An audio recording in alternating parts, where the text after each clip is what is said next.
Paz, Senhor Jesus Cristo, meus irmãos, boa noite a todos. Como eu disse ontem, nós iremos apenas fazer comentário dos capítulos, a qual não foram comentados o livro de Apocalipse. Então hoje, capítulo 14 e o capítulo de número 15. Vou passar um único áudio, geralmente eu mando dois, mas hoje passarei apenas um único áudio, falando rapidamente desses dois capítulos, o capítulo de número 14 e o capítulo de número 15. O capítulo de número 14 e o capítulo de número 15 vai narrar justamente sobre o Cordeiro e os seus seguidores. E João começa escrevendo o capítulo de número 14, como eu falei, capítulo para nós, porque não havia divisões de capítulo e versículo no escrito de João, mas para nós há. Então João começa dizendo, olhei, e ele vê o Cordeiro sobre um Monte Sião. Quando a expressão aqui Monte Sião é o nome dado a Jerusalém também. Monte Sião é outro nome de Jerusalém. Então, o Cordeiro aqui estava sobre Jerusalém, sobre o Monte Sião, que é em Jerusalém. Vê que João tá vendo essa visão, que Jerusalém, como eu falei para os irmãos, é o centro dos acontecimentos em Apocalipse. E o texto vai dizer que estava com ele os 144 mil, que em sua testa tinham escrito o nome dele e o de seu pai. Então esses 144 mil que João está vendo aqui, que nós já falamos também, que já foi citado, sobre esses 144 mil, nós já falamos sobre ele, que são os mesmos lá, provavelmente, são os mesmos lá do capítulo de número 7 e o versículo de número 4, que nós já fizemos menção, desses 144 mil, que nós comentamos atrás, onde diz que eu vi o número dos assinalados, eram 144 mil assinalados de todas as tribos dos filhos de Israel. Então era 12 mil de cada tribo. João está vendo esses 144 mil. Algumas pessoas vão dizer que 144 mil são todos os povos, o número completo dos salvos, enfim, etc, tal da igreja. Mas perceba-se bem que lá em Apocalipse capítulo de número 7, João deixa bem claro que essa divisão entre os 144 mil, que vai do versículo 1 ao versículo de número 8, depois do versículo 9 a seguir, João vai falar de um número incontável de pessoas de todas as tribos, nações, povos e línguas. Então, os 144 mil aqui é específico. João está falando dos 144 mil, e esses aqui são aqueles que foram assinalados, que receberam o sinal na testa, qual o Senhor falou para os 4 anjos, segurarem o vento, e antes que alguma coisa acontecesse, mandou assinalar esses. Então João está sendo específico nesse. João vai dizer que eu vi uma voz dos céus de muitas águas, que vinha dos céus como uma voz, como se fosse uma voz de muitas águas, e com um grande trovão, e uma voz de arpista que tocava com a sua harpa, no versículo de número 2. Esse é um cântico que somente os remidos da grande tribulação poderão conhecer.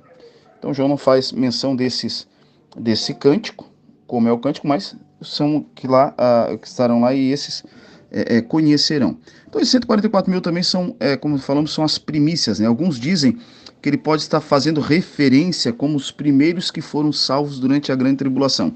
Pode ser, alguns gostam de fazer menção falando sobre isso. E aí também, João vai dizer também que esses 144 mil estão com o Senhor Jesus o texto ali, no Monte Sião, que é Jerusalém, a qual é o lugar a qual o Senhor escolheu, com o desejo de fazê-la a sua habitação. Então, tudo está girando em torno ali de Jerusalém, como já tinha dito para os irmãos, falado anteriormente. E aí no versículo de número 6, João vai dizer que e vi outro anjo voar pelo meio do céu, que tinha o evangelho eterno para proclamar aos que habitam sobre a terra, e a toda nação, e tribo, e língua, e povo. Então, vê que não são 144 mil, agora nessa fase, João diz que vê um anjo levando esse evangelho, que é para ser proclamado aos habitantes sobre a terra. E também outra coisa interessante, o capítulo 14 não está em ordem cronológica. O capítulo 14 e o capítulo 15, que é a preparação para o derramamento das 7 taças da ira de Deus, o capítulo 14 principalmente, não está em ordem cronológica. Então a gente não pode pegar e dizer, não, aqui aconteceu assim, assim, mas lá para frente João vai falar da Babilônia aqui, lá para frente vai mencionar a Babilônia de novo. Então não é uma questão de ordem cronológica, né? João continua trazendo assim, preparando para falar de coisas que aconteceriam lá na frente, e João está trazendo assim um resumo do que vai acontecer lá na frente, vamos supor assim. Lógico, fora, né, a apresentação dos 144 mil que já vimos, mas João menciona novamente aqui no capítulo 14. E aí, para alguns, esse evangelho eterno, né, eles entendem como se fosse uma figura de uma representação do evangelho sendo levado aos gentios depois de ter sido pregado a Israel. Alguns pensam isso. Já outros, né, fazem uma tipificação das missões mundiais modernas, né, antes da queda da Babilônia. Então, o evangelho sendo anunciado a todas as nações. Em preparação, vamos dizer, de tudo aquilo que iria acontecer. Já preparando para esse reino milenar de Cristo, né? Aí vê que é interessante, quando você lê o texto, vai dizer, e outro anjo voar pelo céu que tinha o evangelho eterno para o proclamar, né? Aos que habitam sobre a terra. Então, função, vamos dizer, desse momento da história que João está vendo, visualizando o futuro e falando do que iria acontecer e ocorrer, esse anjo que leva esse evangelho eterno em suas mãos. Aí no versículo 8 vai falar do outro anjo, né? Ele vai ver primeiro o anjo lá no versículo de número 6, depois outro anjo no versículo de número 8, dizendo que o anjo está proclamando, dizendo, caiu Babilônia, aquela grande cidade que todas as nações deu a beber o vinho da ira da sua prostituição. Aqui João está fazendo menção dessa Babilônia, que vai ser descrito de forma mais detalhada no capítulo 17, capítulo 18, como eu falei. A queda da Babilônia mencionada aqui, caiu, será descrita para frente. João não traz em grandes detalhes, né? Então ele vai falar no capítulo 14, versículo 8, falando sobre isso, mas lá no capítulo 17 e 18 ele vai falar com mais detalhes sobre isso. Assim como lá no capítulo 16 e 19 também, João vai falar sobre essa visão acerca da Babilônia. E aí João vai falar no capítulo 14, versículo 9, falar de um terceiro anjo que se alguém adorasse a besta, né, e a sua imagem e receber o sinal na testa ou na mão, ele vai dizer que esse grande anjo vai proclamar para esses, né, o terceiro anjo dizendo com grande voz, também o tal, esse, né, que adorou a imagem, que adorou a besta e a imagem da besta, e que receberam o sinal na mão, o tal beberá do vinho da ira de Deus, que se destinou não misturado no cálice da sua ira, versículo 10, né? E será atormentado com fogo e enxofre diante dos santos anjos e diante do Cordeiro, e a fumaça do seu tormento sobe para todo sempre. Então, há dois tipos de pessoas aqui descritos no livro de Apocalipse. Quem são esses dois tipos de pessoas? São aqueles que se entregaram a Cristo, que receberam, como no caso 144 mil, né, o sinal, o selo dado ordenado por Deus, né, e aqueles que não se entregaram a Deus, mas receberam o sinal da besta. São esses, ou seja, os que terão o gozo eterno, de alegria, de regozijo pela salvação, e os que terão sofrimento e tormento eterno, que está escrito aqui, que João está dizendo que esse tormento, ele não tem fim, sobe para todo sempre. Então João já está falando sobre isso, irmãos. Coisa terrível chegar, né? Como João está descrevendo aqui para nós, sabendo que isso não terá fim. Só voltando um pouco atrás também, no capítulo 14, versículo de número 4, João vai dizer assim, esses são os 144 mil, que não estão contaminados com mulheres porque são virgens. Esses são os que seguem o Cordeiro para onde quer que vá. Esses são os que, dentre os homens, serão comprados como primícias para Deus e para o Cordeiro. Aqui, o texto, versículo de número 4, entre alguns comentaristas bíblicos, estudiosos da Bíblia, não dá para ser levado ao pé da letra no sentido que João está tratando aqui o casamento, ou a relação do ato sexual no casamento, como algo contaminável ao homem. Não, foi o Senhor que deu, né? Mas ele não está também, penso eu também da mesma forma que não devemos entender, né, que se trata de um celibato literal, né? Ou seja, não, nunca se casaram, não é isso. Mas eu acho que uma questão, penso eu também, né, que é mais uma questão de um celibato espiritual, não se prostituíram, ou seja, adoraram outros outro que não fosse o Senhor, né? Então, nesse sentido espiritual mesmo. E aí, João ainda continua voltando lá, né, que João estava falando lá do versículo 10 do capítulo 14 ainda, daqueles que terão o gozo eterno, os que terão o tormento eterno. Depois João vai falar da ceifa e a vindima, do versículo 14 ao versículo de número 20, que mais ou menos nós podemos perceber aqui a visão, principalmente o versículo 14 ao 16, é a visão da parábola do joio, lá de Mateus capítulo 13, né?